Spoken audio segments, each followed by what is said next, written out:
Good morning, guys. I hope you are all doing well on this Tuesday, March 24th. Sorry, I'm losing track of what day it actually is.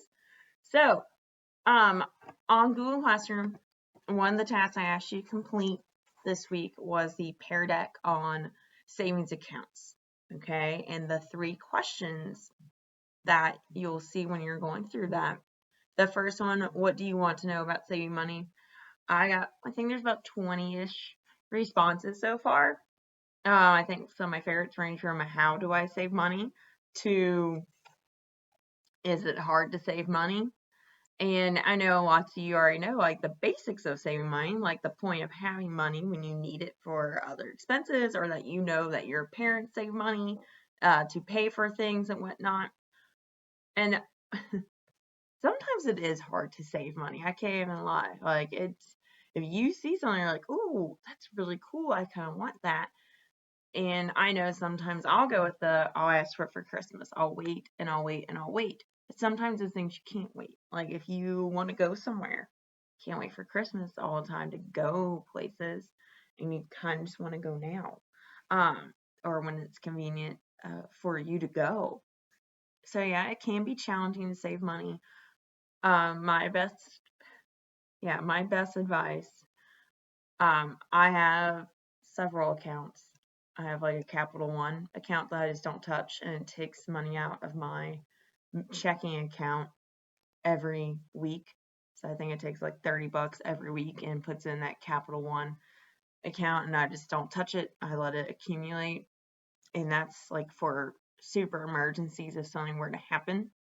I also have a Right Pat account, which is a credit union, because when we took a loan out for a car, they actually set one up for me. So I put $10 into that every week. So I have two essential banks that I can turn to. I have two accounts that I just don't touch, and let that accumulate. And if something were to ever happen, I have that to fall back on if I should ever need it. Okay. So you just kind of have to plan out your saving. Okay. And if you know if you're saving something specific or if it's something long term, that's when those different savings accounts can apply. You know, if you want that compound versus simple interest, which was question number 2 about the compound versus simple interest, agreeing or disagreeing. You know, it's completely up to you. Okay. But I'm happy to see that you guys got some practice, even though it was digital, about the savings, or not savings slip, withdrawal slip and deposit slip, because there is a difference when you fill those out and present that to your the cashier. That's what they're called, the cashier or the clerk. You fill that out with your account number, and if you're withdrawing, you're telling them how much you want to take out. You can't take out more than what you have. Okay, you can be penalized for that, an overdraft. That happens a lot with people's checking accounts, especially if you have a debit card, which you'll learn about that this week. Um, but you can't take out more than what you have. Okay, that's a penalty. And most people at the bank will tell you, hey, if you want $100, but you only have, 80, they're not going to let you do that to yourself if you're person to person with them. Okay. And same with the deposit. If you get checks for your birthday, if you get cash for your birthday, that's a perfect opportunity to put that into your savings account. All right. The last question that was on that Pear Deck was to draw or type one thing you learned. And I'm happy to see I saw a variety of responses about like the simple versus compound interest, about, you drew a savings, or gosh, I keep wanting to call it a savings slip. It's not a savings slip, a withdrawal slip or a deposit slip. So lots of variety in the answers. I'm glad you're, taking things away from this that will be beneficial in the future. Okay. The other thing that you should be looking at this week, and we'll talk more about it, is sorry, my notebook's getting all tangled.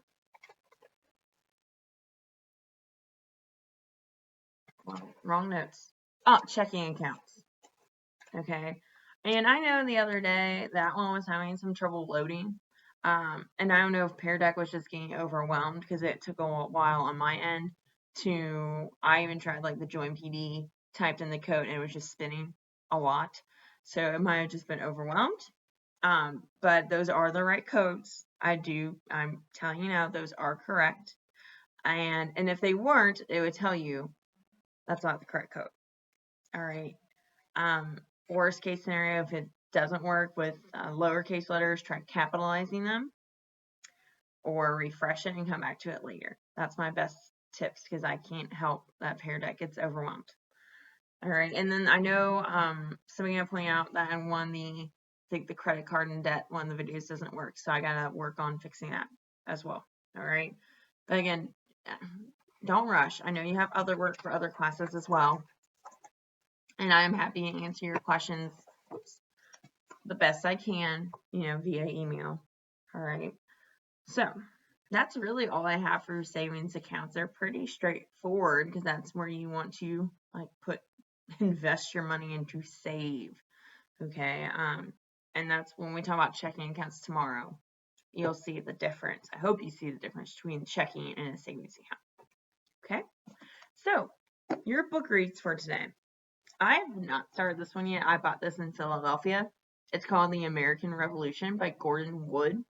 I mean, we do talk about the American Revolution a lot in the very beginning of our, class. So I thought it was interesting, and when I give it a read, I will let you know what I think. I mean, it's a Pulitzer Prize winner, so it's gotta be good if it won that award. And then non-history recommendation. It's called The Last Lecture by Randy Pausch. And I'm not gonna lie to you, it's sad. It is about a guy, I believe he was diagnosed with a certain type of cancer, and he was a college professor, and he literally gave his last lecture and his last pieces of advice, to his class. Like, I even mark some of the pages. I like to, probably not good for your books, but I like it because one of the things I marked. Give yourself permission to dream. Fuel your kids' dreams too. Once in a while, that might even mean letting them stay up past their bedtimes. Okay, so dream, especially in this time that we're living. You gotta dream a little bit. Okay, and then my show recommendation on Amazon Prime. I can't believe I didn't think about this at first. On Amazon Prime, America: The Story of Us is included in the Prime package. So you can check that out. It's already available to you. All the seasons. How fitting is that? You can start with the colonies. And if you wanted to get ahead, go to the Civil War or even past that. It's perfect. You have plenty of time on your hands, right? All right. And thanks for those who are playing along with our Today in History. I appreciate it. Brings a smile to my face. Hopefully your parents aren't tired of hearing my singing voice. Today's quality of song will be much better. I don't know what was going on with, earlier, but she wasn't cooperating. All right, but today on March 24th, this day in history, 1603, Queen Elizabeth I dies. And upon her death, someone else takes the throne and they unite what two countries? So after Queen Elizabeth I's death, what two countries would be united? Okay. 1765, Parliament passes the Quartering Act. We talked about that this year. What does the Quartering Act do? What did it do? So what did the Quartering Act do? And then lastly, in 1965, the first anti-war teach-in is conducted. Okay, 1965, we're in the Vietnam War. What university conducted this teach-in? It was the very first one. So what university? It is not the University of Cincinnati. I would have picked it if it was, but it's not. It's a different one. Okay? So what university conducted the first anti-war teach-in? And then I went a little rogue with the song. I did something different. So it's not technically a number one, but it has the most Disney song plays according to Spotify. It has 298 million plays according to Spotify. And that song's from 2013. It is from Frozen.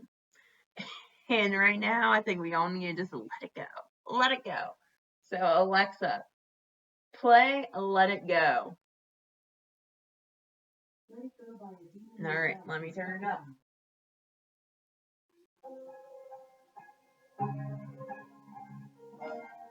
I hope you all can hear that today. Just gotta let it go. And hopefully you've watched Frozen 2. That's on Disney Plus. Awesome. That was right on the mountain tonight, not a footprint to be seen. A kingdom of isolation, and it looks like I'm the queen. Isolation. See? The wind is howling in the storm. I don't know. Gotta keep it in. Heaven knows I try. Don't let them in, don't let them see. Be a good girl, you always have to be. Conceal, don't feel, don't let them know. But now they know. Let it go, let it go. Can't hold it back anymore. Let it go, let it go. Turn away and slam the door. I don't care what they're going to say. Let the storm rage on. The cold never bothered me anyway.